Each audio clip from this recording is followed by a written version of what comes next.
Baik, Assalamualaikum warahmatullahi wabarakatuh.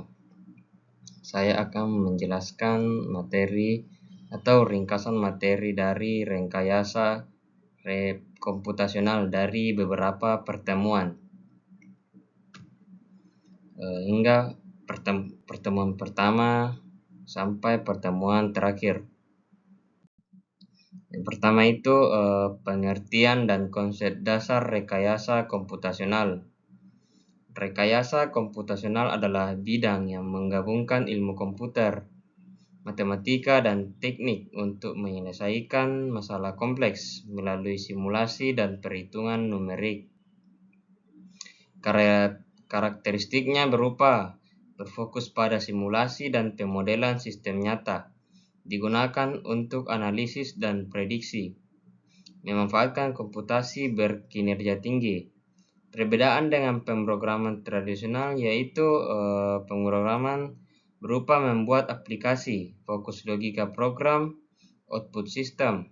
Rekayasa komputasional membuat simulasi, fokus model, matematika, output prediksi, dan analisis. Adapun pilar dan proses rekayasa komputasional. 3 pilar utamanya yaitu pertama, pemodelan matematika, yaitu mengubah masalah nyata menjadi model matematika.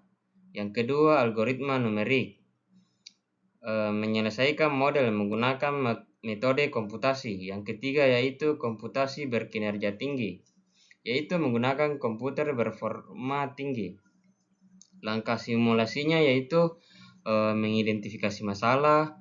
Yang kedua, pemodelan matematika. Yang ketiga, metode numerik. Yang keempat, implementasi algoritma. Dan yang kelima yaitu analisis dan validasi hasil. Tools yang digunakan berupa Python, MATLAB, dan C++. Adapun penerapan, tantangan, dan kesimpulan. Penerapannya yaitu biomedis, simulasi organ tubuh, pemodelan penyebaran penyakit, teknik sipil, yaitu analisis struktur bangunan, simulasi lalu lintas. Lebih banyak penerapan otomotif, simulasi tabrakan, optimasi aerodinamika, energi simulasi pembangkit listrik, desain panel surya dan turbin angin. Tantangannya berupa komputasi tinggi, validasi model harus akurat. Pertemuan kedua yaitu metode heuristik dan knapsack problem. Pengertiannya itu metode heuristik adalah teknik pencarian solusi yang cepat dengan memilih keputusan terbaik pada setiap langkah, meskipun tidak selalu menghasilkan solusi optimal. Studi kasusnya yaitu knapsack problem, kapasitas box maksimal yaitu 30 kg. Tujuannya adalah menentukan kombinasi barang yang memberikan keuntungan maksimum tanpa melebihi kapasitas box. Data barangnya itu berupa barang 1 beratnya 28 dan profit 38, barang 2 beratnya 25 dan profitnya 34, barang ketiga beratnya 20 dan profitnya 25. Perbandingan strategi greedy hasil. 3 strategi greedy yaitu pertama profit maksimum, yang kedua berat minimum, dan yang ketiga yaitu rasio profit berat maksimum. Hasilnya yaitu 40,8.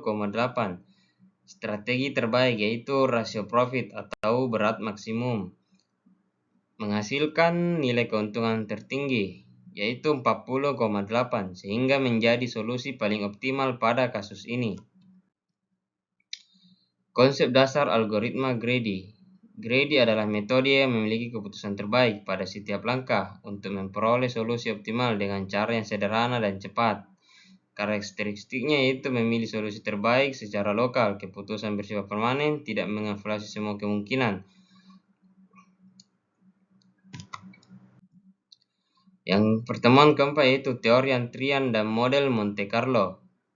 Teori antrian model MM1 atau M itu kedatangan mengikuti distribusi Poisson, M waktu pelayanan mengikuti distribusi eksponensial. Satu itu hanya terdapat satu pelayan server, parameter, dan simulasi Monte Carlo. Lambda, laju kedatangan pelanggan. Mu, yaitu laju pelayanan, dan rho itu utilisasi service atau stabil jika P lebih kecil dari 1. Simulasi Monte Carlo yaitu generate waktu kedatangan dan pelayanan secara acak. Simulasikan proses antrian, ulangi untuk estimasi statistik algoritma graph dan Kruskal. Graph struktur data atau simpul sisi, algoritma Kruskal mencari MST. Itu pilih sisi dengan bobot terkecil.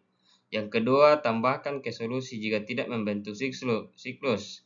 Yang ketiga itu ulangi hingga semua simpul terhubung. Hasil MST dengan bobot 17, biaya minimum. Algoritma Dijkstra, tujuannya yaitu lintasan terpendek pada graf berbobot positif. Langkahnya yaitu tentukan simpul awal, beri jarak 0, pilih simpul dengan jarak minimum, perbarui jarak ke simpul tetangga. Yang keempat, ulangi hingga semua simpul dikunjungi. Hasil contoh, jarak terpendek jari U0 yaitu U1 sama dengan 1, U2 sama dengan 3, U3 sama dengan 4, U4 sama dengan 5, U5 sama dengan 6, dan seterusnya. Yang keenam yaitu Partial Swarm Optimization atau PSO. Definisinya yaitu algoritma optimasi terinspirasi perilaku kawanan burung dalam mencari makanan. Setiap partikel bergerak dalam ruang pencarian untuk menemukan solusi terbaik. Konsep utamanya yaitu partikel, kandidat solusi, velocity keselapatan, P-base yaitu personal base, G-base yaitu global base. Langkah kerja PSO yaitu inisialisasi partikel acak, evaluasi fitness, update P-base dan G-base, update posisi dan kecepatan, ulangi hingga konvergen. Kelebihannya itu mudah diimplementasikan, tidak perlu turun fungsi, konvergensi cepat, dan cocok untuk optimasi kompleks. Kesimpulannya yaitu rekayasa komputasional memanfaatkan model matematika, algoritma, dan simulasi komputer untuk menyelesaikan masalah kompleks secara efektif dan efisien. Adapun materi tadi yang dibahas itu rekayasa komputasional, metode heuristik, algoritma Grady, Monte Carlo dan teori antrian, algoritma graph, Kruskal, dan Dijkstra. Dan yang terakhir yaitu Partial Swarm Optimization atau PSO. Semua metode ini saling melengkapi dalam menyelesaikan berbagai permasalahan komputasi di dunia nyata. Sekian dari saya. Billahi taufiq wal hidayah. Wassalamualaikum warahmatullahi wabarakatuh.